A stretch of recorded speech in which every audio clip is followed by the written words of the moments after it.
Welcome to our official YouTube channel. सबसे पहले तो अगर आप इस चैनल पर नए हो तो चैनल को सब्सक्राइब जरूर कीजिए। अब आज स्टार्ट करते हैं अपन मैट्रिसेस एंड डिटरमिनेंट। बहुत ही इंपॉर्टेंट टॉपिक है। कम से कम 80 के अंदर आप मान के चलना 2 to 3 क्वेश्चंस इसके आने ही आने हैं। पिछली बार भी आए थे तो इस बार भी आएंगे। इसमें जो ज़्यादा इंपॉर्टेंट है वो मैट्रिसेस है। डिटरमिनेंट अपन ने जो 12th में पढ़ा हुआ वही काम आ जाएगा, और थोड़ा जो उसका एडवांसमेंट होगा वो अपन इस मैट्रिसेस के साथ डाल देंगे। अब अपन कैसे पढ़ेंगे? सबसे पहले अपन मैट्रिसेस पढ़ेंगे। इसमें अपन रैंक सब कुछ पढ़ेंगे, इससे बाहर कुछ भी नहीं जाएगा। उसके बाद मैं बढ़ाऊंगा, आपको डिटरमिनेंट पढ़ाऊंगा। उसके बाद में अपन मैट्रिसेस एंड डिटरमिनेंट के क्वेश्चन करेंगे और मिक्स क्वेश्चन करेंगे। ठीक है, कम से कम लेक्चर लगेंगे अपन को, 3 लेक्चर लगेंगे। इन 3 लेक्चर के अंदर ये कंप्लीट हो जाएगा। ठीक है, चलो स्टार्ट करते हैं। पहले मैट्रिसेस, उसके बाद डिटरमिनेंट स्टार्ट करूंगा, फिर मैट्रिसेस और डिटरमिनेंट के क्वेश्चन मिक्सअप करूंगा, है ना। चलिए स्टार्ट करते हैं। मैं आपको बिल्कुल बेसिक से पढ़ाऊंगा, डेफिनेशन सारी कराऊंगा, डेफिनेशन भी सारी आनी चाहिए। उसके बाद अपन क्वेश्चंस बहुत सारे करेंगे। मैट्रिसेस डेफिनेशन क्या होती है? A system of m n number. M n number मतलब इसमें टोटल नंबर, अगर आपकी एम रो है और एन कॉलम है तो टोटल एलिमेंट्स कितना आएंगे? M n. M n number arrange in the form of rectangular array having m rows and n column is called a matrix of order m into n. तो एक matrix है ये A11, ये सारे matrix के element होते हैं। और ये टोटल एलिमेंट कितने होते हैं? अगर आपकी रो जो है वो m है और कॉलम आपके n है तो नंबर ऑफ एलिमेंट होगा m इंटू एन। ठीक है, फॉर एग्जाम्पल ये दिया हुआ है ये, तो इसके अंदर A11 ये हुआ, हमेशा फर्स्ट रो को पढ़ेंगे देन कॉलम को पढ़ेंगे। मुझसे पूछे A31 कितना होगा? Third row first column, third row first column मतलब 4 हो जाएगा। तो ये बेसिक छोटी छोटी चीज़ें हैं। अब अपन डेफिनेशन करते हैं कौन कौन सी टाइप ऑफ मैट्रिसेस होती है। इसको रफ करते हैं, नोट कर लीजिए। टाइप ऑफ मैट्रिक्स पढ़ेंगे अपन सबसे पहले रॉ मैट्रिसेस। रॉ मैट्रिसेस वो होती है जिसके अंदर नंबर ऑफ रॉ क्या होनी चाहिए? एक होनी चाहिए, कॉलम कितने भी हो सकते हैं। Next is column matrix. तो कॉलम मैट्रिक्स में क्या हो जाएगा? कॉलम मैट्रिक्स में जो ऑर्डर रहेगा वो n इंटू वन रहेगा, मतलब रॉ कितनी भी हो सकती है और कॉलम क्या होगा? एक होगा। नल और zero matrix, having all element zero. ऐसी कोई मैट्रिक्स जिसके अंदर सारे एलिमेंट जीरो हो तो उसको अपन नल और जीरो मैट्रिक्स बोलते हैं। Next square matrix, number of row number of column equal हो जाए तो उसको बोलते हैं स्क्वायर मैट्रिक्स बोलते हैं। ये सब पता होगा आपको, बस मैं जनरल चीज़ें बता रहा हूँ आपको ना। चलिए नेक्स्ट देखते हैं, आगे वाले देखिए। और मैं अभी स्टार्टिंग बेसिक बेसिक कर रहा हूँ, लेकिन मैं आपसे एक प्रॉमिस करता हूँ कि जब मैं ये वीडियो तीनों करा दूंगा मैट्रिक्स और डिटरमिनेंट के, आपका 80 से में भी क्वेश्चन गलत नहीं होगा। जितना हाई लेवल हो सकता है उतना हाई लेवल कराऊंगा, लेकिन बेसिक भी साथ में पढ़ाऊंगा। और अगर आपको लगता है कि आपको बेसिक आता है, पहली चीज़ तो हमेशा कोई भी चीज़ को ईजी मत समझा करो। हर चीज़ काम की होती है, हर चीज़ को समझना जरूरी होता है। कई बार इजी चीज़ पता नहीं होती है और अपना हाई क्वेश्चन किए होते हैं, और उस इजी चीज़ के चक्कर में अपना क्वेश्चन गलत हो जाता है, क्योंकि अपन को चीज़ें याद नहीं आती हैं। तो सबसे पहले डायगोनल मैट्रिक्स की बात करते हैं। तो डायगोनल मैट्रिक्स क्या होता है? A square matrix in which all elements except those in the main diagonal are zero. तो ये वाले जो एलिमेंट 2 1 4 है ये नॉन जीरो रहेंगे, बाकी वाले सारे सारे क्या रहेंगे? जीरो रहेंगे। Scalar A diagonal matrix in विच, अब क्या हो गया, ये डायगोनल का पार्ट है लेकिन इसमें 2 1 4 अलग अलग थे, इसके अंदर सेम सेम हो जाएंगे। 3 3 3 2 2 2। और अगर 1 1 हो जाएगा तो वो क्या हो जाएगा? यूनिट मैट्रिक्स हो जाएगा। यूनिट मैट्रिक्स को अपन आई लिखते हैं, ये बहुत काम की मैट्रिक्स है। I3 का मतलब 1 0 0, 1 1 1 डायगोनल 1 1 रहेगा, बाकी सब 0 0 रहेंगे। ठीक है, तो ये सब चीज़ें आपको पता होनी चाहिए। नेक्स्ट देखते हैं ट्रायंगुलर मैट्रिक्स। ट्रायंगुलर मैट्रिक्स दो टाइप की होगी, पार्ट ऑफ स्क्वायर मैट्रिक्स। एक तो लोअर ट्रायंगुलर मैट्रिक्स होगी और अपर ट्रायंगुलर मैट्रिक्स होगी, ये स्क्वायर मैट्रिक्स होगी।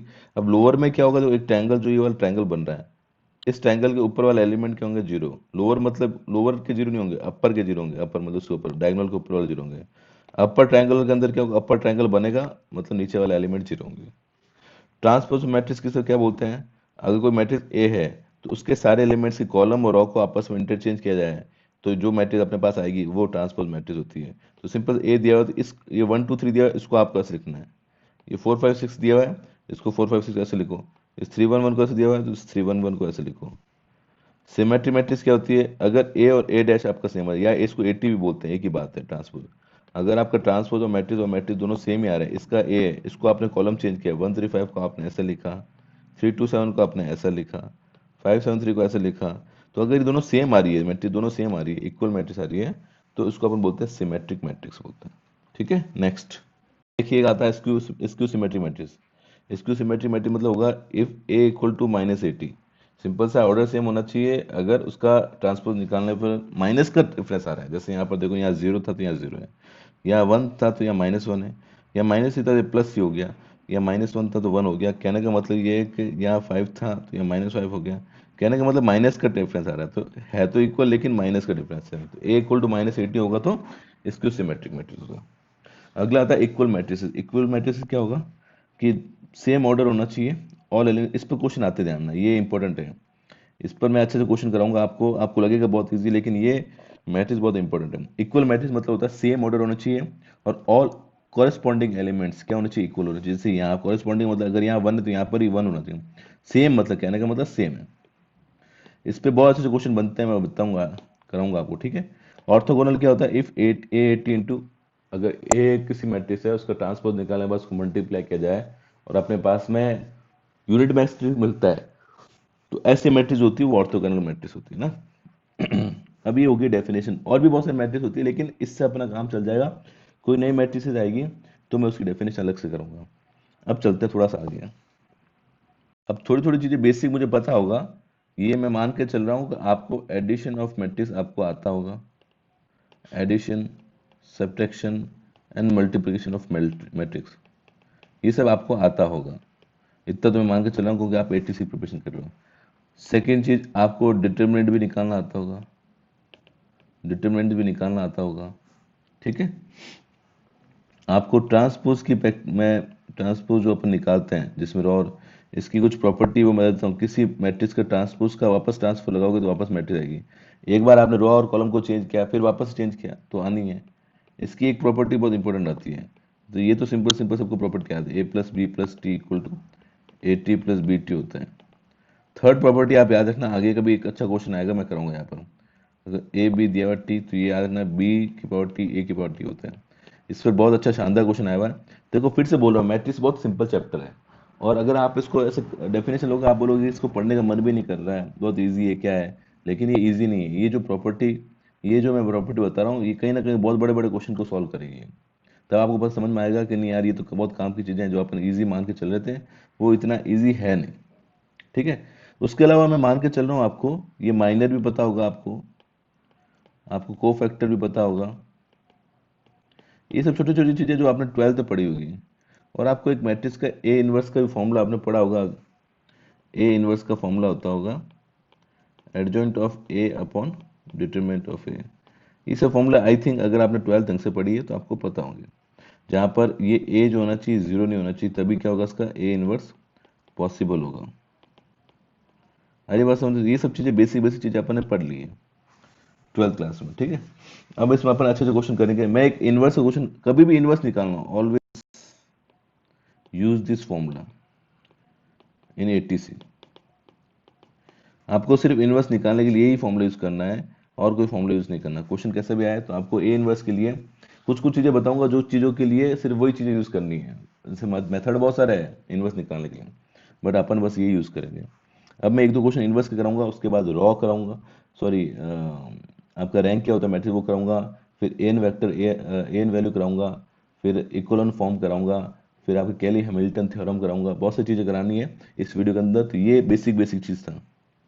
को इनवर्स निकालना, सबसे पहले आप क्या करोगे, इसका डिटरमिनेंट निकालोगे। डिटरमिनेंट कैसे निकालते हैं, पकड़ो इस टू को, टू गया, ठीक है, कितना जाएगा 4 माइनस 3। ये सब चीज़ें तो मैं नहीं बताऊंगा, देखो ये तो बहुत सिंपल सिंपल चीज़ें है। -3 गया, ये हो गया यहाँ पर 2 माइनस 9 प्लस 1 गया और ये हो गया 1 माइनस 6।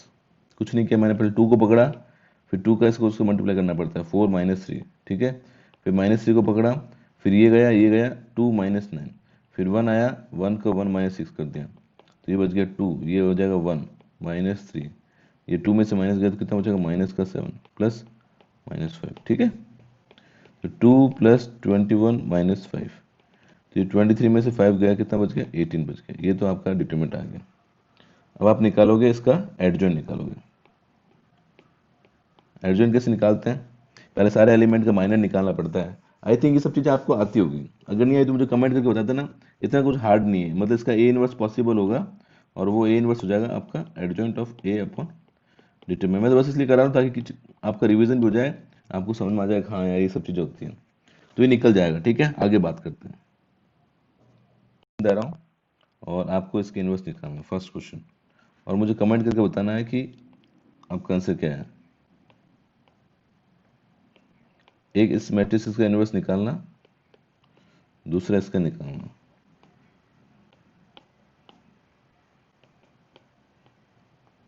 इन दोनों का आपको आपको इन्वर्स निकालना है,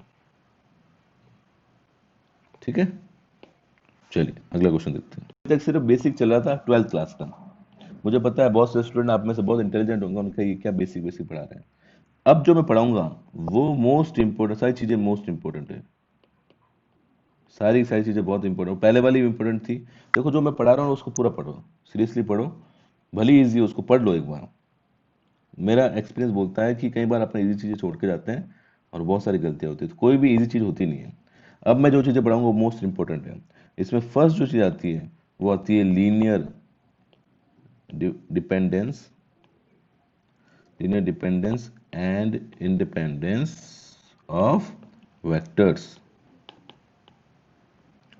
इस पर क्वेश्चंस एक पक्का आते आता है, एटीसी में इस बार भी आया था, तो आते ही आता क्वेश्चन है, ठीक है। मैं इसकी डेफिनेशन लिखता हूँ ताकि आपको टाइम वेस्ट ना हो। अब ये जो चीज बता रहा हूँ मैं आपको, ये बहुत काम आने वाली। इस पर हर साल कम से कम जब इतनी बार एग्जाम हुआ 80 से एक क्वेश्चन फिक्स पूछा गया है। और बहुत सारे बच्चों को पता ही नहीं होता कि linear dependence and independence of vectors होता क्या है या मैट्रिसेस क्या होता है। तो पहले डेफिनेशन पढ़ते हैं अपन। डेफिनेशन ये बोलती है a set of vector x1 x2 x3, one second, हाँ, x3 is said to be linearly dependent of there exist in n scalar a1 k2 k3 such that, कहने का मतलब ये अगर आपको x1 x2 x3 दिया हुआ है और कोई स्केलर नंबर है k1 k2 k3, उसको मल्टीप्लाई करने पर उन सबका सम जीरो हो जाता है। इन सबका क्या मतलब जीरो हो जाता है, तो ऐसे जो वेक्टर्स होते हैं वो क्या होता है, लीनियर डिपेंडेंट होते हैं, not independent, linearly dependent vector होते हैं। अभी मैं आपको क्वेश्चन करूंगा समझ में आ जाएगा, बट अभी बस याद रखो x1 x2 x3 ऐसे कुछ आपको नंबर दिए हुए हैं, उसको किसी नंबर से मल्टीप्लाई करने पर अगर उसका जीरो आ जाता है तो वो क्या होता है, लीनियर डिपेंडेंट होता है। और ये k1 k2 k3 क्या होना चाहिए, जीरो नहीं होना चाहिए, एटलीस्ट सारे जीरो नहीं होना चाहिए, एक आधा नॉन इक्वल टू जीरो होना चाहिए। तो ऐसे में क्या होता है, ये जो ऐसी इक्वेशन आ जाती है तो उसको बोलते हैं कि x1 x2 x3 linearly dependent थे। अब इसकी दूसरी डेफिनेशन क्या होगी, दूसरे सेट देखें अगर अपन, तो a set of vector x1 x2 x3 is said to be independent, linearly independent if every combination of the type, अगर k1 x1 2 k2 x3 हमेशा जीरो हो रहा हो, ऑलवेज आप x1 x2 x3 पे डिपेंड कर ही नहीं रहा है, हमेशा जीरो हो रहा है, तो ऐसी कंडीशन में कब जीरो हो सकता है ये, जब k1 k2 k3 आपके सारे जीरो हो। तो अगर हमेशा जीरो हो रहा है तो वो लीनियर इंडिपेंडेंट होता है, मतलब कुछ फर्क ही नहीं पड़ रहा है x1 x2 x3 पर। तो ऐसे में क्या होता है, ये सब के सब क्या होते हैं, आपको मान के चलना है लीनियरली इंडिपेंडेंट होते हैं। तो दोनों डेफिनेशन क्लियर हो गई है, ये लीनियर डिपेंडेंट और लीनियर इंडिपेंडेंट। अब मैं आपको इसका एक क्वेश्चन कराता हूँ, बहुत अच्छा सा क्वेश्चन कराता हूँ जिससे आपको क्लियर हो जाएगा कि linear dependent and linear independent होता क्या है। और ऐसा ही क्वेश्चन 80 2018 के अंदर आया था, ठीक है। तो ये देखो बेसिक क्वेश्चन है, ज़्यादा हार्ड नहीं है, लेकिन आते हैं क्वेश्चन, है ना। चलो नेक्स्ट क्वेश्चन देखते हैं। करना है कि ये लीनियर डिपेंडेंट है या नहीं है, चेक करना है। तो अपन क्या करते हैं, k1 x1 plus k2 x2 equal to zero आना चाहिए। k1 x1 कितना है 1 2 4, k2 कितना है, k2 नहीं पता, x2 रखते हैं अपन 3 6 12, ये जीरो नहीं लेना अपन को। अब एक चीज बताओ मुझे, इसमें से अगर कॉमन लोगे तुम 3 कॉमन लोगे तो क्या आएगा, या 3 कॉमन ले लो या फिर ऐसे नॉर्मल से कर लो कि अगर k1 की वैल्यू मैं ले लूँ -3 और k2 की ले लूँ 1, तो देखो ये पर ये रखने पर क्या आ रहा है, देखो -3 रखती क्या हो जाएगा, ये -3 हो जाएगा, 6 हो जाएगा और ये 12 हो जाएगा, और उसकी 1 रखने पर ये 3 होगा, 6 होगा, 12 होगा। आप इसको इसमें ऐड करेंगे, इसको इसमें ऐड करेंगे, इसमें ऐड करेंगे, जीरो आ रहा है, इसका मतलब लीनियर डिपेंडेंट हो गया। क्लियर, ठीक है। चलो आगे देखते हैं। Rank of matrix most important लगा था, नहीं है, रैंक ऑफ मैट्रिसेस या मैट्रिक्स बोल दो, रैंक ऑफ ए मैट्रिक्स सबसे ज्यादा इंपॉर्टेंट अगर कुछ चीज है ये मैट्रिक्स के अंदर तो यही ध्यान, इसका एक क्वेश्चन आ सकता है, तो बहुत ध्यान समझना। पहले मैं डेफिनेशन लिखाता हूँ, डेफिनेशन नोट करो, उसके बाद में अपन 5-6 क्वेश्चन करेंगे, फिर आप क्लियर हो जाएगा रैंक होता क्या है, ठीक है।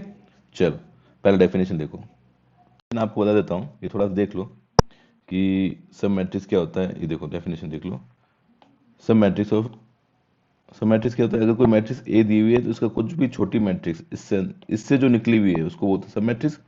माइनर ऑफ मैट्रिक्स क्या होता है, कोई मैट्रिक्स है उसकी पहले सब मैट्रिक्स बनाओ लेकिन वो स्क्वायर मैट्रिक्स होनी चाहिए, सब मैट्रिक्स क्या होनी चाहिए, स्क्वायर होनी चाहिए।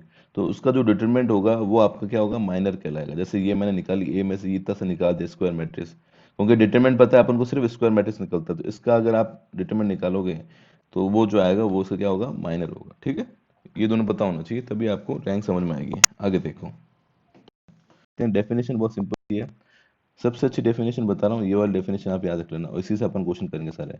Number of non zero row known as rank. Non zero कितनी है, 2 है, तो number of non zero row जो होती है उसको ही रैंक बोलते हैं। बस ये डेफिनेशन याद रखो, सारे क्वेश्चन होने जाएंगे। ठीक है, बाकी बुक में ये लिखी होगी, a non negative integer r is said to be the rank of matrix at least one minor of order r is non zero होना चाहिए। जो भी दिया हुआ है उसका एक क्या होना चाहिए, और माइनर क्या होगा, जैसे ये चारों को उठा लिया आपने, ये नॉन जीरो होना चाहिए। Every minor of order r plus one must be zero. अब ये ऑर्डर 2 का माइनर उठाया आपने, अब ऑर्डर 3 का उठाओगे तो वो नॉन जीरो आना चाहिए। तो ऐसा क्या होगा, ये रैंक की डेफिनेशन याद रखनी है आपको, बस ऊपर वाली याद रखनी है। ठीक है, अब कुछ इसके पॉइंट्स याद रखने हैं आपको, फिर अपन क्वेश्चन करेंगे तो उससे समझ में आ जाएगा। ठीक है, कुछ रिमार्क्स देखते हैं अपन। फर्स्ट रिमार्क है, rank of null matrix zero, क्योंकि सारे एलिमेंट जीरो हो जाएंगे तो रैंक क्या आ जाएगी, जीरो आ जाएगी। ठीक है, पहली चीज ये याद रखना है। Rank of every non zero matrix is greater than one, one या वन से इक्वल होगी। नॉन जीरो मतलब अगर एक जीरो बाकी जीरो नहीं है तो या तो एक होगी या एक से बड़ी होगी। Remark 3, if A is non singular, non singular मतलब होता है जिसका डिटरमिनेंट जीरो नहीं हो। देन रॉ ए जो होती है एन होती है, मतलब क्या हुआ, कहने का मतलब हुआ अगर कोई मैट्रिक्स है उसका 1 2 3 6 12 2 3 1 4 फॉर एग्जाम्पल ये जीरो नहीं आ रहा है, इसका मतलब इसके अंदर कोई भी जीरो वाली रॉ नहीं है। समझ रहे हो, अगर जीरो जीरो एक डिटरमिनेंट के अंदर आपने पढ़ा होगा, अगर एक रो और एक कॉलम जीरो जाता है तो उसकी वैल्यू जीरो जाती है। तो अगर डिटरमिनेंट की वैल्यू जीरो नहीं आ रही है तो इसका मतलब ये हुआ उसके अंदर कोई भी रो या कोई भी कॉलम जीरो नहीं है। तो इसमें क्या हो जाएगा, उसका वही रैंक होगा जो इसका ऑर्डर है, तो रैंक 3 हो जाएगा। If A is m cross n then ये ध्यान रखना कि मिनिमम जो एम एन होगा, एम या एन में से जो मिनिमम होगा उससे रैंक छोटी आएगी, अपन चेक करेंगे आगे। ठीक है, क्लियर। ये रिमार्क में पहला इंपॉर्टेंट है, दूसरा इंपॉर्टेंट, तीसरा इंपॉर्टेंट, बाकी इंपॉर्टेंट नहीं है, तीनों इंपॉर्टेंट याद रखना। ठीक है, चलो आगे देखते हैं। आता है इक्वलन फॉर्म, ये इंपॉर्टेंट ध्यान ना, पूछा जा सकता है एग्जाम के अंदर, इक्वलन फॉर्म कौन सी है। तो याद रखना, any raw which has all elements zero occurs below A raw which has a non zero. जैसे कि ये जीरो जीरो वाली रॉ है, ये किसकी नीचे आ रही है, 219 की नीचे आ रही है, तो ये इक्वलन फॉर्म होगी। मतलब ऐसी रॉ जो पहले वाली, उसकी पहले वाली रॉ उसके अंदर नॉन जीरो एलिमेंट होने चाहिए और इस वाले के अंदर सारे एलिमेंट जीरो होने चाहिए, तो उसको बोलते हैं इक्वलन फॉर्म। अब जब इक्वलन फॉर्म आ जाती है तो सिंपल सा इक्वलन फॉर्म बनाने के बाद मैं आपको बोल सकता हूँ कि इसके नंबर, इसकी रैंक जो होगी वो क्या आएगी, 2 आएगी, क्योंकि इक्वलन फॉर्म बन चुकी है, मतलब इसका एक रॉ जीरो आ चुका है, बाकी जीरो नहीं बन रही है, तो इसकी रैंक कितनी आ गई, 2 आ गई। ठीक है, तो इस टाइप कुछ भी आपको दिया हुआ, आपको डायरेक्ट पूछा जाएगा रैंक कितना होगा, तो आपको सिर्फ नॉन जीरो देखना है, नॉन जीरो देखना है। अगर नॉन जीरो देखने पर आपको सीधा पता चल जाएगा। जैसे मैं सिंपल सा पूछूं, 1 2 3 4 6 4 5 1 7 2 1 3 9 और यहाँ दिया 0 0 0 0, तो ये इक्वलन फॉर्म में सीधा आप बोल सकते हो कि इसका रैंक सर जो होगा वो 3 होगा, क्योंकि इक्वलन फॉर्म दिया हुआ है। तो क्वेश्चन के अंदर आपको डायरेक्ट पूछ लेगा कि if it is echelon form then find the rank of, तो रैंक आपको 4 ऑप्शन दिए होंगे तो आपको पता लगा देना कि इक्वलन फॉर्म में नॉन जीरो दिया हुआ है। वैसे हम लोग बोलते हैं number of non zero row जो होती है वही क्या होती है, रैंक होती है। क्लियर हो गया ये। ठीक है, आगे देखते हैं। इंपॉर्टेंट पॉइंट है स्टूडेंट।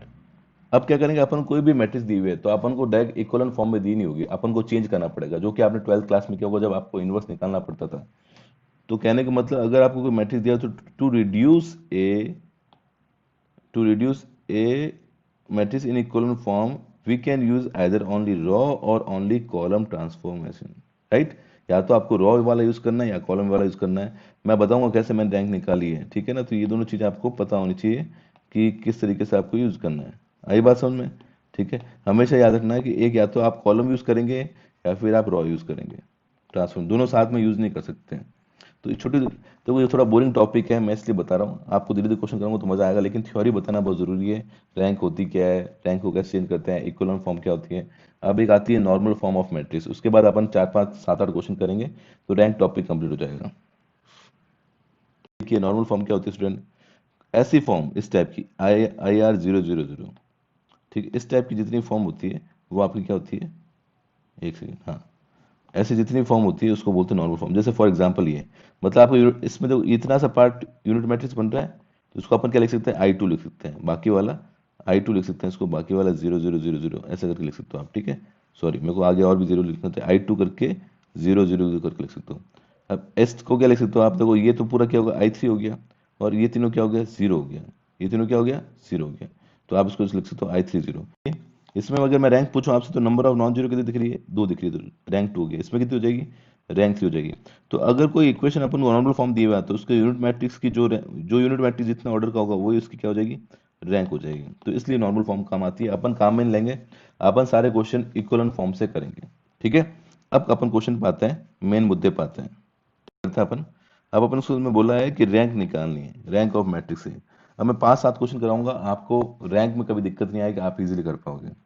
अब देखो, क्या ये इक्वलेंट फॉर्म है, नहीं है, ठीक है, इक्वलेंट फॉर्म नहीं है। अगर इसका आप डिटरमिनेंट भी निकालोगे ना, तो डिटरमिनेंट फटाफट अगर आप निकालो, कितना आ रहा है देखो, निकाल सकते हो आप, देखो 3 - 8 1 से करोगे तो ये आएगा 3 - 8 मतलब -5, फिर -2, तो ये आएगा 1 - 2 मतलब -1, प्लस 3 का आएगा 4 - 3 मतलब 1, तो ये कितना आ रहा है, ये हुआ -5 +2 +3 मतलब जीरो आ रहा है। इसका मतलब क्या हुआ, अगर जीरो आ रहा है तो इसका अंदर एक आधी रो जीरो रही होगी, तो अपन को रैंक निकालनी। अगर जीरो नहीं आता तो अपन बोलते हैं कि हाँ ये हो सकता है कि इसके अंदर जीरो एलिमेंट नहीं है, तो ये क्या हो सकता है इसका, एक मैंने आपको रिमार्क्स बताया था, ऑर्डर 3 × 3 का है, अगर नॉन सिंगुलर है तो वही इसका क्या होता है, रैंक हो जाता है। लेकिन ये जीरो आ रहा है, इसका मतलब हो सकता है इसके अंदर एक रो जीरो होगी या दो रो जीरो होगी। चेक करने का तरीका समझ में आया। अब क्या करेंगे, अपन इसके अंदर लगाते हैं, अपन रॉ ट्रांसफॉर्मेशन लगाते हैं और इसकी रॉ जीरो बनाने की कोशिश करते हैं। तो देखो सोचो क्या लगाएं आपके हिसाब से, देखो अगर मैं सिंपल सी बात है, ये मेरा R1 है, ये R2 है और ये R3 है, तो इसमें से इसको माइनस कर दूं, अगर क्या लगा दूं मैं, अगर मैं R2 को चेंज करके लगा दूं R2 - R1, R2 में चेंज करके R2 - R1, तो जीरो बने। और इसी के साथ में लगा दूं मैं R3 = R3 - R1, ये दोनों लगा दूं मैं, तो क्या आएगा, चेक चेक करके बताओ, ध्यान सोच के बताओ। R2 में से R1 गया, तो क्या बचेगा बताओ। R1 तो सेम रहेगा, पहले 1 2 3 लिख दो इसको, ये आएगा, यहाँ पर जीरो आएगा, या 1 आएगा, या -1 आएगा। और जब आप R3 में से R3 - R1 करेंगे, तो आपका आएगा, ये जीरो आएगा, ये 2 आएगा, ये -2 आएगा। यहाँ तक किसी दिक्कत, यहाँ तक किसी को प्रॉब्लम नहीं है। अब अपन और आगे लगाते हैं, देखो और सोच के देखते हैं कि और क्या कर सकते हैं। तो देखो साफ साफ देखो, अगर ये 1 है, ये 2 है, ये -1 है, ये -2 है, तो इस वाले को अगर मैं 2 से मल्टीप्लाई करके इसमें से माइनस कर दूँ, जो भी ऐड कर दूँ, माइनस कर दूँ, तो आगे क्या आ जाएगा, जीरो आ जाएगा। तो मैं एक काम करता हूँ, R3 में से R3 - 2 R2 किया मैंने, तो क्या आता है स्टूडेंट, देखना। तो फिर आएगा आपका, करके देखो, ये 1 2 3, तो ये तो सेम रहेगा, ये 0 1 -1 सेम रहेगा। चेंज कौन सा हो रहा है, R3 चेंज हो रहा है, तो R3 को ये जीरो हो गया, ये जीरो हो गया, ये जीरो हो गया। अभी आगे इक्वलन फॉर्म, अभी और जीरो हो सकता है क्या, देखना, चेक करना है, और जीरो नहीं हो पाएगा, चेक करके देख लेना। तो ये रॉ ट्रांसपोर्टेशन आपको लगाना पड़ेगा ये। अब मैं बोलूंगा नंबर ऑफ नॉन जीरो कितना आ रहा है, डेफिनेशन बताइए रैंक की। सर एक ये है और एक ये है, तो रैंक कितनी हो जाएगी, रैंक हो जाएगी 2। या इक्वलन फॉर्म से देखे तो इक्वलन फॉर्म क्या बोलती है, 0 0 वाले को हटा दो, ये कितना बच गया, 2 बच गया, तो रैंक कितनी आ गई, 2 आ गई। क्लियर है। नेक्स्ट क्वेश्चन देखते हैं। अब देखो इसमें आप बोलोगे सर ये इसमें ऑपरेशन कैसे लगाएंगे, इसकी प्रैक्टिस के लिए आप क्लास 12th के जो इन्वर्स के क्वेश्चन दिए हुए हैं, क्लास 12th के जो डिटरमिनेंट से अपन इन्वर्स निकालते हैं, उसके अंदर अपन क्या करते हैं, इसी टाइप का रॉ ऑपरेशन, कॉलम ऑपरेशन करते हैं, उसके 30 40 क्वेश्चन दिए हुए हैं। तो वो सारे 30 40 के क्वेश्चन कर लो आपको, तो आपको समझ में आ जाएगा कौन कैसे लगाता है। मुझे तो प्रैक्टिस है, तो मैं फटाफट लगा सकता हूँ कि इसके अंदर क्या लगा सकते हैं, ठीक है ना। क्या लगाओगे आप, देखो अब ऐसे पकड़ना, देखो ये 1 है, ये 2 है, तो आप बोलोगे सर इसको डबल कर लो, इसके अंदर ऐड कर लो, या इसको सिंगल रखो, इसको डबल करके इसमें ऐड कर लो, तो जैसे चाहे आप इसको ऐड कर सकते हो। तो ये क्या हो जाएगा, थोड़ा सा जीरो बनने स्टार्ट होंगे। अब सारे जीरो एक साथ नहीं बनेंगे, धीरे धीरे बनेंगे। तो मैंने एक ऑपरेशन लगाया, R2 में लगाया, R2 को मैंने चेंज किया R2 + 2R1 चेंज किया, ठीक है, ये तो R2 वाला चेंज हो जाएगा। अब सर R3 वाला भी चेंज कर दूँ, R3 वाले में क्या चेंज करना है, जैसे देखो यहाँ -1 है, यहाँ 1 है, ये -1 यहाँ 1 है, यहाँ -2 है और ये 2 है, तो कुछ तो पार्ट जीरो होगा, ठीक है। तो एक काम करते हैं अपन, R3 को चेंज करते हैं, R3 को चेंज करके R3 + R1 लगाते हैं। देखो ये प्रैक्टिस धीरे धीरे आएगी, ऐसा नहीं है कि मुझे एकदम सब चीज़ें मेरे को भी याद रहती है, ऐसा नहीं है। इसकी प्रैक्टिस करनी पड़ेगी। तो अब देखो ऐसे चेंज करने पर क्या आएगा, देखो ये तो चेंज तो कर ही सकते हो आप। R2 में R2 प्लस 2 R1, तो इसका मतलब R1 तो चेंज कर नहीं रहे, तो R1 सेम रहेगा, 1 माइनस 2 3 4। अब R2 equal to R2 plus 2 R1 है, तो फटाफट सोच के बताओ क्या आ जाएगा। पहला आ जाएगा 0, देन क्या आ जाएगा 0, देन आएगा 5, देन आएगा 5, ठीक है। अब R3 क्या है, R3 प्लस R1, मतलब इन दोनों को तो ऐड ही करना है। तो ये हो जाएगा, पहला आ जाएगा 0, फिर आ जाएगा 0, फिर 7 प्लस 3 10 हो जाएगा, ये हो जाएगा 10। तो ये अपना आ गया। अब इसमें और क्या ऑपरेशन लगा ताकि और 0 दिख जाए अपन को। तो साफ साफ दिख रहा है कि सर ये 5 है, 5 है, ये 10 है, 10 है। तो R3 को चेंज कर दो सर, अब R3 में से R3 माइनस 2R2 लगा दो, तो क्या आएगा स्टूडेंट। तो बाकी तो सेम रहेगा, ये 1 माइनस 2 3 4, ये 0 0 5 5, लेकिन ये 0 0 0 0 जाएगा। अब आप कुछ करके इसको 0 कर सकते हो क्या, इसमें 0 नहीं कर सकते, कुछ भी कर लो आप 0 नहीं कर सकते। तो इसका रैंक कितना हो गया, इसका रैंक हो गया, नंबर ऑफ नॉन जीरो कितनी है, 2 है, तो रैंक कितना हो गया, 2 हो गया।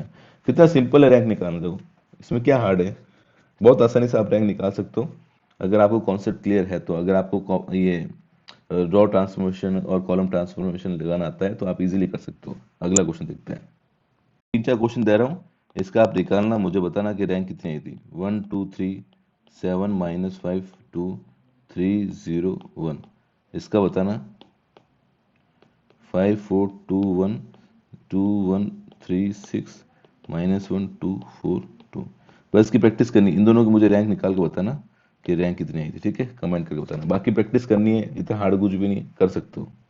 नेक्स्ट टॉपिक बहुत ही इंपॉर्टेंट है और इस बार ATC में क्वेश्चन भी आया था इसका, तो बहुत ध्यान से समझना। AN value and AN vector.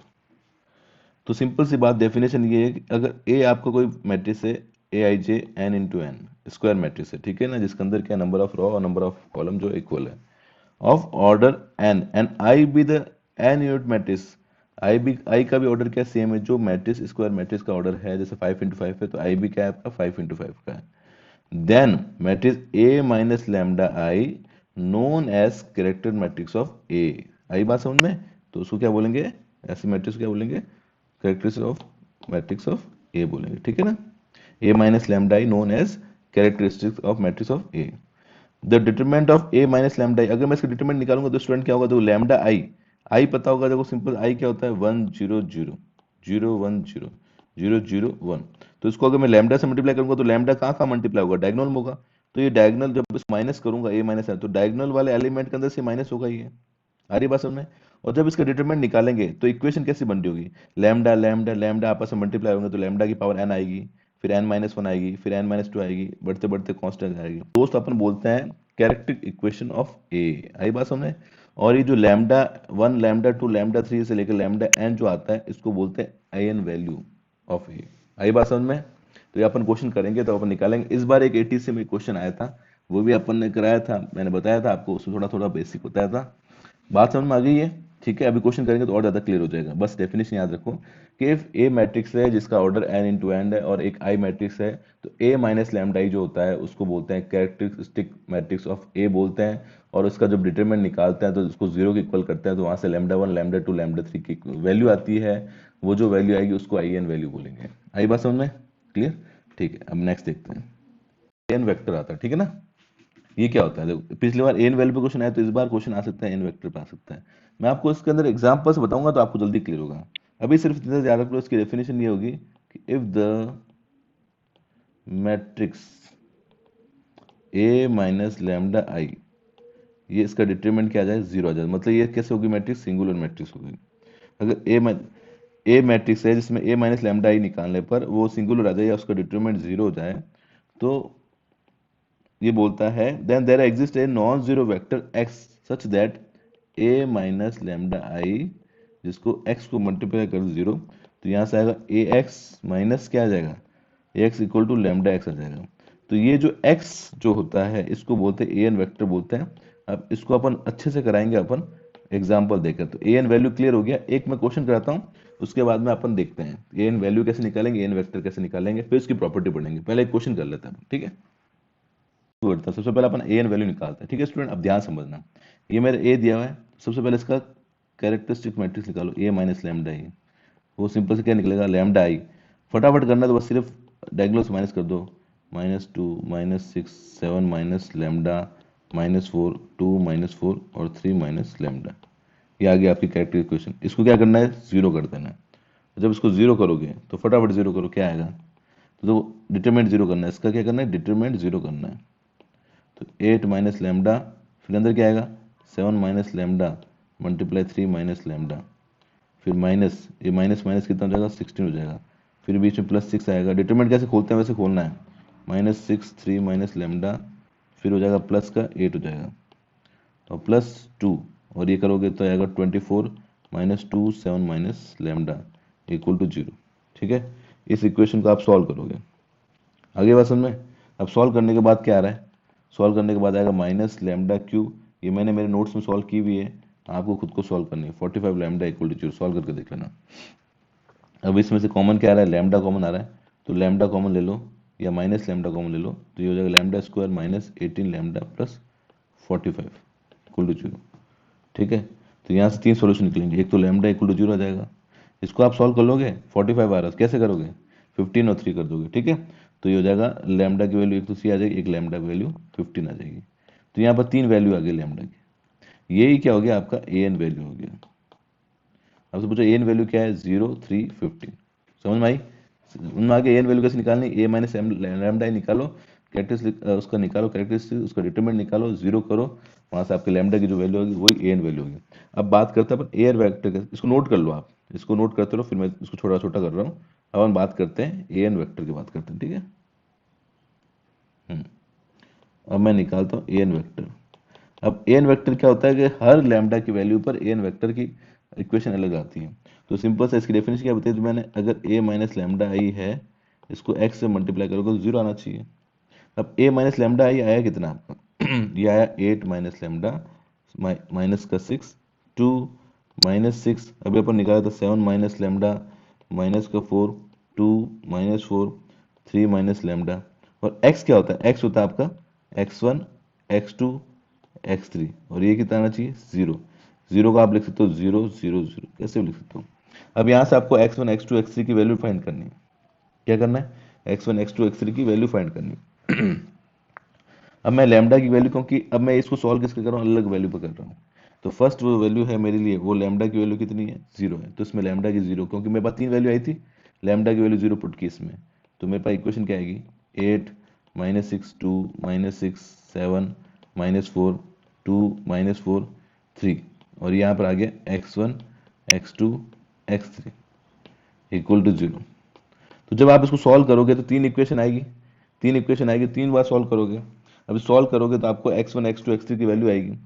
Solve कर लेंगे तो आपके पास में x1 की वैल्यू आ रही होगी, वो आ रही होगी 1, x2 की वैल्यू आ रही होगी 2, x3 की वैल्यू आ रही होगी 2। अब टाइम बचाने के लिए मैं कर रहा हूँ, तो ये आ गया कि 1 2 2, तो ये 1 2 2, ये अपन x1 x2 x3 ऐसे एज्यूम किया था। ठीक है, तो ये आपका क्या हो गया, ए एन वेक्टर हो गया for lambda equal to 0, eigen vector is 1 2 2। मेरी बात समझ में आ गई कैसे सॉल्व किया मैंने। ठीक है, तो एक ए एन वैल्यू होगी, एक ए एन वेक्टर हो गया, ये दोनों चीजें अपन को आनी चाहिए। ए एन वेक्टर सारी लैम्डा की वैल्यू पे निकलेगा, सारी एन वैल्यू पर, अब जैसे 3 पे भी निकलेगा 15 पे भी निकलेगा, तो अलग अलग निकलेगा, तो ये अपन को ए एन वेक्टर फाइंड करना होता है। आगे बात समझ में। अब मैं इसकी कुछ प्रॉपर्टीज की बात करता हूँ, आगे भी आएगा ध्यान ना, तो आपको बहुत ध्यान समझना ही है। सबसे पहला पॉइंट क्या है, matrix A and A T have the same eigen value. याद रखना कि दोनों की सेम वैल्यू होती है, क्योंकि जब आप ए टी निकाल तो डायगोनल एलिमेंट चेंज होते ही नहीं है। तो ये पहला पॉइंट रखना है। If lambda is A N value of non singular matrix then determinant of A lambda is the eigen value of adjoint A. ये सारे पॉइंट प्रूफ पॉइंट है, इसको आप कभी प्रूफ कर सकते हो। इसमें से एक क्वेश्चन पक्का आना है स्टूडेंट, तो थोड़ा सा ध्यान समझना ही है। अगर आपको पूछा है कि लैम्डा आई एन वैल्यू है तो इसकी वैल्यू क्या होगी, तो आपको याद रखना है इसकी वैल्यू एडजॉइंट ऑफ ए की ए एन वैल्यू के बराबर होती है। The sum of A N value of matrix a equal to the sum of the element of the principal diagonal of a. ठीक है, याद रखना कि अगर ए एन वैल्यू का जो सम होता है वो डायगोनल के जो एलिमेंट्स होते हैं उसके सम के इक्वल होता है। If matrix A singular then at least one of its eigen value बिल्कुल 0 होगी। ये क्वेश्चन 80 2018 में आया था, मैंने कराया भी था। उसके अंदर आपको पूछा था किसका, कौन सी जो मैट्रिक्स है ना वो नॉन सिंगुलर है, तो उसके अंदर क्या करना था, चेक करना था कि किसका लैम्डा 0 दिया हुआ नहीं है। चारों ऑप्शन में देख लेता। अगला question, if the eigen value of lambda 1, ये भी क्वेश्चन आया था, सेम क्वेश्चन आया था। तो लैम्डा 1, तो आपको पता है उसमें क्वेश्चन क्या दिया था, आपको दिया था ए का अगर 5 3 ऐसा कुछ दिया होता तो ए क्यूब का कितना होगा, तो ए क्यूब का होता था इसका क्यूब हो जाएगा 5 का क्यूब और 3 का क्यूब, तो 5 का क्यूब था 125 और इसका था 27। ये 80 में क्वेश्चन आया हुआ था। दो क्वेश्चन इन्हीं पॉइंट से आ गए, तो समझ सकते हो कि कितना इंपॉर्टेंट है। इन दोनों पॉइंट से क्वेश्चन आ गए, दो क्वेश्चन आ गए थे। A N value of diagonal matrix are diagonal element, ये याद रखना है आपको। If lambda is N value of a then k lambda is of the, आपको सिंपल से लैम्डा दे दिया और के पूछ लिया तो आपको याद रखना कि वो भी के मल्टीप्लाई हो जाती है। Product of the eigen value of matrix, अरे यार ये बहुत इंपॉर्टेंट पॉइंट है, सारे पॉइंट बहुत इंपॉर्टेंट है। इफ लैम्डा लैम्डा ये इसकी है देन ए इनवर्स कितनी होगी, 1/λ1 1/λ2 1/λ3। इस पर एक क्वेश्चन 80 में लिख कर ले लेना, 2020 में आना ही आना है, तो इसको बार बार लिख लो। ये सारे इंपॉर्टेंट पॉइंट है, ये बहुत अच्छी बुक से मैंने निकाले हुए हैं। इसको एक अच्छी नोटबुक में लिख दो, इसको बार बार पढ़ो और इसको प्रूफ करके देखो, आप खुद प्रूफ करके देखो। सारे पॉइंट्स को अगर प्रूफ करके देखोगे ना तो आपको ऑटोमेटिक, जैसे फर्स्ट वाला है ए लो और ए टी निकालो, क्या सेम आई एन वैल्यू आ रही कि नहीं आ रही है, ये चेक करो ए लैम्डा अपन ए एडजॉइंट के बराबर आ रहा है कि नहीं आ रहा है, सम ऑफ आई एन वैल्यू आ रही कि नहीं आ रही, आप सब सारे पॉइंट आपको प्रूफ करना है और फिर चेक करना कि ऐसा हो रहा है कि नहीं हो रहा है। इसमें से एक क्वेश्चन पक्का आएगा बाबू, ठीक है, तो ध्यान से समझना ये प्रॉपर्टी काम के। अब अपन और कुछ ए एन वैल्यू और ए एन वैक्टर से कुछ क्वेश्चन करते हैं, 3 4 क्वेश्चन और करते हैं और फिर ये वाला खत्म करेंगे। चलिए स्टूडेंट करके दिखाता हूँ मैं, फिर आपको 4 5 क्वेश्चन करूँगा, वो देखना है। आपको ए एन वैल्यू निकालनी है फटाफट, आप क्या करोगे, ए माइनस लैम्डा ही निकालोगे। कैसे निकालोगे फटाफट, -2 माइनस लैम्डा 1 1 -11 डायगोनल से माइनस होंगे 5 -1 1 0 और ये माइनस का लैम्डा, इसको फटाफट 0 कर दो, इसको 0 करो, इसकी इक्वेशन सॉल्व करो। इसको इक्वेशन सॉल्व करने पर आपके पास में क्या आएगी, क्यूबिक इक्वेशन आएगी, minus lambda cube plus 2 lambda square plus lambda -2 = 0। यहाँ से माइनस कॉमन ले लो, lambda cube -2 lambda square minus lambda plus 2 = 0। इसके फैक्टर करोगे, फैक्टर करना भी मैंने क्यूबिक इक्वेशन पिछले वीडियो में बताया था, इसलिए मैं बोला हूँ सारे वीडियो देखा करो। ये इसके फैक्टर आ जाएंगे, ये यहाँ से आप लैम्डा की वैल्यू करोगे 1 2 -1, तो ये तो आ गई ए एन वैल्यू आ गई 1 2 -1। अब एक एक प्रॉपर्टी यूज़ करोगे तो आपको समझ में आएगा। देखो एक एक चीज़ आप यूज़, मैंने अभी एक पीछे प्रॉपर्टी बताई थी कि इसका डायगोनल का सम होता है ना ए एन वैल्यू के बराबर होता है, तो इन तीनों का सम कितना आ रहा है, 2 आ रहा है, तो यहाँ पर भी देखो कितना आ रहा है, 2 आ रहा है। तो बहुत सारी चीज़ प्रूफ करके देखनी है आपको। अब क्या करोगे, एन वेक्टर निकाल लोगे, एन वेक्टर आएगा 1 के लिए अलग निकालना है, 2 के लिए अलग निकालना है, -1 के लिए अलग। प्रोसेस सेम रहेगा, जो इसलिए हार्ड कुछ भी नहीं है। कॉन्सेप्ट समझ आ दिया, क्वेश्चन करना आपको है, ठीक है। नेक्स्ट क्वेश्चन देखो, कुछ क्वेश्चन दे रहा हूँ, उसके कमेंट करके नीचे बताओगे कि ये इसके आयन वैल्यू क्या आई थी, आयन वेक्टर क्या गया था, -2 2 -3 2 1 -6 -1 -2 0, ये वाला करना क्वेश्चन, ठीक है। इसका मुझे बताना ए एन वैल्यू कितनी आई थी, ए एन वेक्टर कितना आया था। सेकंड क्वेश्चन देखो, फर्स्ट क्वेश्चन ये हो गया, सेकंड क्वेश्चन देखो, ए = 1 2 3 0 -4 7 0 0 7, इसका बताना कितना आया था। थर्ड क्वेश्चन देखो, थर्ड क्वेश्चन 1 0 -1 1 2 1 2 2 3, ये तीनों क्वेश्चन करना है, सबकी आयन वैल्यू एन वेक्टर निकालना है, ये तीनों क्वेश्चन करना है। जो ये तीनों क्वेश्चंस करेगा आयन वैल्यू बताएगा, मैं उसका नाम वीडियो में लूंगा, ठीक है। तो ये करना है आपको। तो बताओ इसके अंदर एन वैल्यू और एन वेक्टर के अंदर कोई दिक्कत है, उसकी प्रॉपर्टी पढ़नी, प्रॉपर्टी को प्रूफ करना है, प्रॉपर्टी याद रखनी है। उसमें बहुत सारे क्वेश्चन भी करेंगे अपन, जो अच्छे क्वेश्चन आए हुए एग्जाम के अंदर वो करेंगे, बट फिलहाल कोर्स कराना, तो मैं एक बार क्या कर रहा हूँ, आपको थ्योरी आपको समझ में तो आ गया एन वैल्यू कैसे निकालती है, बाकी आप थोड़ा होशियार हुई उससे आप प्रूफ निकालोगे, बहुत सी चीज़ें आप कर सकते हो, खुद कर सकते हो, ठीक है। अब मैं आपको एक और थ्योरम बताता हूँ, पिछली बार कम से कम 3 से 4 क्वेश्चन आए थे इस पर 80 से, तो समझ सकते हो कितना इंपॉर्टेंट टॉपिक है। अब ये कराने के बाद मैं आपको एक थ्योरम कराऊंगा, उसके बाद डिटरमिनेंट कराऊंगा, फिर आपको मैट्रिक्स और डिटरमिनेंट के मिक्स क्वेश्चन करेंगे, फिर गेट के क्वेश्चन करेंगे, तो ये टॉपिक 3 दिन के अंदर कंप्लीट हो जाएगा। 4 क्वेश्चन 3 4 क्वेश्चन जो भी है वो आपके राइट हो जाएंगे, ठीक है। चलिए अब आगे देखते हैं। अब अगली जो थ्योरम आती है, ये मोस्ट इंपॉर्टेंट थ्योरम है। आज जितना भी टॉपिक मैंने कराए हैं, कम से कम 2 क्वेश्चन मांग के चलना, आपका आएंगे। कैली हैमिल्टन थ्योरम बहुत इंपॉर्टेंट, नोट्स बनाओ इसके। ये बोलती है every square matrix A satisfy its own characteristic equation. कहने का मतलब ये है कि सारी जो स्क्वायर मैट्रिक्स होती है उसका अगर आप कैरेक्टर इक्वेशन लगाओगे तो वो मैट्रिक्स उसको खुद को भी सेटिस्फाई करेगी। अभी थोड़ी देर पहले अपन ने ये कैरेक्टर इक्वेशन निकाली थी, a minus lambda lambda n P1 lambda minus P2 lambda, ये आई थी। तो वो बोलता है अगर इस लैम्डा जो एन वैल्यू इसके अंदर खुद की मैट्रिक्स ए रख दोगे ना आप ए, तो वो भी सेटिस्फाई करेगी। इस इक्वेशन को बोलते हैं कैली हैमिल्टन थ्योरम। आगे बात में कैली हैमिल्टन थ्योरम, एक क्वेश्चन 80 से में डायरेक्टली पूछ लिया गया था, तो याद रखना कि केली हैमिल्टन थ्योरम क्या होती है।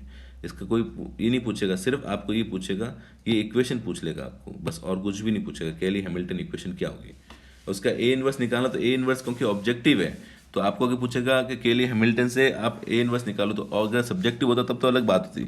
ऑब्जेक्टिव है तो अपन a inverse adjoint a upon determinant a से निकालेंगे, जो कि मैं आपको उस चैप्टर में बताऊंगा डिटरमिनेंट जब कराऊंगा। ठीक है, अभी ये स्टेटमेंट नोट करो और इसका आगे देखते हैं कि इसका यूज़ क्या है केली हैमिल्टन थ्योरम का। अब अगर क्वेश्चन याद है केली हैमिल्टन से अपन क्या कर सकते हैं, इनवर्स निकाल सकते हैं। कैसे निकाल सकते हैं, देखो अभी आपने क्वेश्चन पढ़ी है, इक्वेशन पढ़ी P1 an-1 P2 an-2 और ये चलता गया और Pn आया, ये 0 है। अब इस दोनों इक्वेशन को मैं अगर ए इनवर्स से मल्टीप्लाई कर दूँ दोस्त, तो क्या आएगा, ए इनवर्स ब्रैकेट में a1 P1 an-1 P2 an-2 plus dash चलता रहेगा Pn, और यहाँ आ जाएगा ए इनवर्स और 0 मल्टीप्लाई ए इनवर्स, ये तो 0 हो जाएगा। अब जब इसको इससे मल्टीप्लाई करोगे तो ध्यान से सुनना तो यहाँ पर क्या बचेगा, जब ए इनवर्स को इससे करोगे तो यहाँ क्या बचेगा, an-1 बचेगा। अगला क्या बचेगा, P1 an-2 बचेगा, और डैश डैश डैश लास्ट में क्या बचेगा, Pn के पास जाएगा, ए इनवर्स बचेगा, और बाकी ये तो 0 है।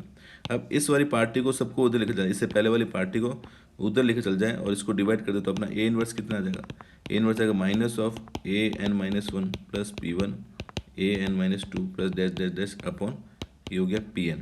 तो ये क्या हो गया, इस केली हैमिल्टन थ्योरम से अपन इनवर्स निकाल सकते हैं। आगे बात समझना, एक क्वेश्चन करेंगे समझ में आ जाएगा। बाकी 80 से पॉइंट ऑफ व्यू से इंपॉर्टेंट ये है कि आपको पूछ लेगा कि इसकी बताओ केली हैमिल्टन इक्वेशन क्या होगी, तो आपने जो इक्वेशन निकाली, कैरेक्टर इक्वेशन निकाली है, उसमें लैम्डा की जगह ए रख देना, तो आपका आंसर आ जाएगा। बाकी ए इनवर्स के लिए अपन एडजॉइंट ए अपन डिटरमिनेंट ए ही यूज़ करेंगे, लेकिन फिर भी एक क्वेश्चन करा देता हूँ कैसे करना है। ठीक है, आगे बढ़ते हैं। अब देखो ऐसा क्वेश्चन आ जाए, शो दैट ए सेटिस्फाई केली थ्योरम। अब 80 से वैसे क्वेश्चन हो सकता है कि 4 ऑप्शन दे दे आपको और पूछ ले कि बताओ इन चारों में से कौन सा केली हैमिल्टन थ्योरम को सेटिस्फाई कर रहा है। तो सारी स्क्वायर मैट्रिक्स करती है भाई, लेकिन अपन को सेटिस्फाई करके देखना। सबसे पहले इसका ए माइनस लैम्डा ही निकालो, तो वो तो आ जाएगा माइनस का lambda 1 2 1 2 minus lambda 3 3 1 1 minus lambda. इसको भैया 0 करो, 0 करते इक्वेशन आएगी lambda cube minus 3 lambda square minus 8 lambda plus 2 equal to 0। अब इस लैम्डा की जगह अगर अपन ये रख दें a cube minus 3 a square minus 8a plus 2 equal to 0, ये इक्वेशन आ गया अपने पास केली हैमिल्टन इक्वेशन आ गई। इसको सेटिस्फाई भी कर सकते हो, अगर ए का क्यूब निकालो फिर ए स्क्वायर निकालो इसमें रखो और ये सेटिस्फाई करेगी। अब इससे इन्वर्स निकालो तो क्या करना पड़ता, इसको अपन ए इन्वर्स से मल्टीप्लाई करते, a cube minus 3a square minus 8a plus 2, इसको मल्टीप्लाई करता है अपन ए इनवर्स से, यहाँ 0 हो जाता, तो ये हो जाता ए स्क्वायर माइनस ये हो जाता 3a बच जाता है, यहाँ पर 8i बच जाता है, यहाँ 2a इनवर्स हो जाता है इक्वल टू 0। तो ए इनवर्स निकल जाता है, ये इसको उधर मल्टीप्लाई करके निकाल सकते हो। बात समझ में आ गई, क्लियर। तो यहाँ से ए इनवर्स आ जाता है आपका ए स्क्वायर, माइनस कॉमन ले लेते हैं बाहर, माइनस का 3a माइनस का 8i डिवाइड बाई 2 कर देते, तो आंसर आ गया ए इनवर्स का। तो ये केली हैमिल्टन थ्योरम थोड़ा ध्यान रखना आ सकती है, क्लियर। आगे देखते हैं, ये क्वेश्चन आप कर लीजिए, बाकी अपन नेक्स्ट वीडियो में देखेंगे। आपको क्या करना है, एक मैट्रिक्स दी ए 1 1 3 1 3 माइनस 3 माइनस 2 माइनस 4 माइनस 4, इसकी केली हैमिल्टन इक्वेशन निकालनी है। ठीक है, बताना मुझे, और ए इनवर्स निकालना है। तो इस वीडियो के अंदर आप इतना ही करेंगे, आगे वाले वीडियो के अंदर अपना एक डायगोनलाइजेबल मैट्रिक्स है वो करेंगे अपन। उसके अलावा अपन फिर डिटरमिनेंट करेंगे, डिटरमिनेंट में एडजॉइंट क्वेश्चन करेंगे, जो इंपॉर्टेंट क्वेश्चन है वो करेंगे। फिर अपन डिटरमिनेंट और मैट्रिक्स दोनों को मिलाकर क्वेश्चन करेंगे। एक सिस्टम ऑफ लीनियर इक्वेशंस वो बचा, वो डिटरमिनेंट से करूँगा, क्योंकि अपन को सब पता, अपन को अब बहुत सारी बुक्स अपन पढ़ते हैं तो उसमें क्या होता है कि सिस्टम ऑफ लीनियर इक्वेशंस ऐसे करना चाहिए, लेकिन मैं जिस हिसाब से बताऊंगा कि आपको कौन सी प्रॉब्लम कैसे करनी चाहिए। जैसे ए इनवर्स है, तो ए इनवर्स के लिए बुक्स में बताया होगा कि आप केली हैमिल्टन थ्योरम यूज़ कीजिए, तो वो गलत है। वो अगर आप यूज़ करोगे तो आप एग्जाम में कर ही नहीं पाओगे। तो ऐसी सब चीज़ें, आप सिस्टम ऑफ लीनियर इक्वेशन है, अगर आप मैट्रिक्स से करोगे तो आपको बहुत लंबा पड़ेगा, लेकिन मैं डिटरमिनेंट से करूँगा तो आपको बहुत छोटा पड़ेगा। तो इस मैट्रिक्स डिटरमिनेंट चैप्टर बहुत सिंपल है, लेकिन इसके अंदर कुछ चीज़ ऐसी है जो सिंपल दिखते हुए भी गलत होती है। जैसे पिछली बार 4 क्वेश्चन आया था, तो बहुत कम जनों के 4 क्वेश्चन राइट हुए थे, क्योंकि उसके अंदर क्या है कि बहुत छोटी छोटी चीज़ें पूछ ली थी। Eigenvalue eigenvector question आ गए थे, तो प्रॉपर्टी लोगों ने पढ़ी थी। तो आज का ये जो वीडियो मैंने बताया, मैं आपको बोल रहा हूँ कि कम से कम 2 क्वेश्चन आपके इसमें से आने हैं, तो इसको बहुत ढंग से पढ़ना और वीडियो को शेयर करते रहना। आप वीडियो को शेयर करते हो तो थोड़ा मुझे मोटिवेशन मिलता है, तो मुझे और वीडियो बनाने का मन करता है। जैसे अभी मैं पिछले वीडियो डाला तो उसमें थोड़ा सा ठीक लगा मुझे। तो आप प्लीज़ शेयर कीजिए अपने फ्रेंड्स जो भी प्रिपरेशन कर रहे हैं उनको शेयर कीजिए, ताकि मुझे भी मज़ा आए वीडियो डालने में, मुझे भी लगे कि बहुत से स्टूडेंट प्रिपरेशन कर रहे हैं और मैं जो ये हार्ड वर्क कर रहा हूँ वो काफ़ी लोगों के लिए अच्छा होगा। तो इस कारण से थोड़ा मोटिवेशन मिलता है। तो ये चीज़ का आप ध्यान रखिए। बाकी मुझे एक वीडियो बनाने के कम से कम 2-3 घंटे लगते हैं। तो आप मान के चलिए कि अगर एक 40 मिनट का वीडियो बनाना है तो मुझे 2-3 घंटे लगते हैं। तो मुझे हार्डवर्क करना पड़ता है काफ़ी उसके लिए, बहुत सेलेक्टिव चीज़ें निकालनी पड़ती है। कि आप इसमें देखोगे कि 45 मिनट के अंदर मैंने आपको रैंक भी बता दी, एन वैल्यू बता दी, मैट्रिक्स बता दी, टाइप ऑफ मैट्रिक्स बता दिए, कैली हैमिल्टन थ्योरम बता दी, बहुत सारी चीज़ें डिस्कस कर दी। तो वो आपका टाइम भी वेस्ट नहीं हो और कम टाइम के अंदर आप मैक्सिमम चीज़ें कैसे गेन करो, वो मेरा एम रहता है। कि एक स्टूडेंट अगर पढ़ रहा है, जैसे रैंक है तो रैंक के मैंने 2 क्वेश्चन, अब आपको प्रैक्टिस करनी है। बुक्स मैंने बताई भी है, एच के दास बुक्स ले लो या टाटा मैग्रो-हिल की इंजीनियरिंग मैथमेटिक्स आती है वो बुक ले लो, गेट के प्रीवियस ईयर के पेपर ले लो। ये सब चीज़ें करके आप आराम से अच्छे मार्क्स ला सकते हो। तो ये सब था। अब इस अगले वीडियो में बाकी अपन मैट्रिसेस करेंगे, डिटरमिनेंट करेंगे, और उसके बाद थर्ड वीडियो के अंदर सिर्फ क्वेश्चन करेंगे। 100 क्वेश्चन कराऊंगा, और जो मैं करा रहा हूँ वो भी अगर आप करते हो, थोड़े बहुत प्रैक्टिस कर ले तो आपके क्वेश्चन गलत नहीं होने वाले, आप आराम से कर पाओगे। ठीक है, चलो, thank you so much for watching this video. We will meet in next video.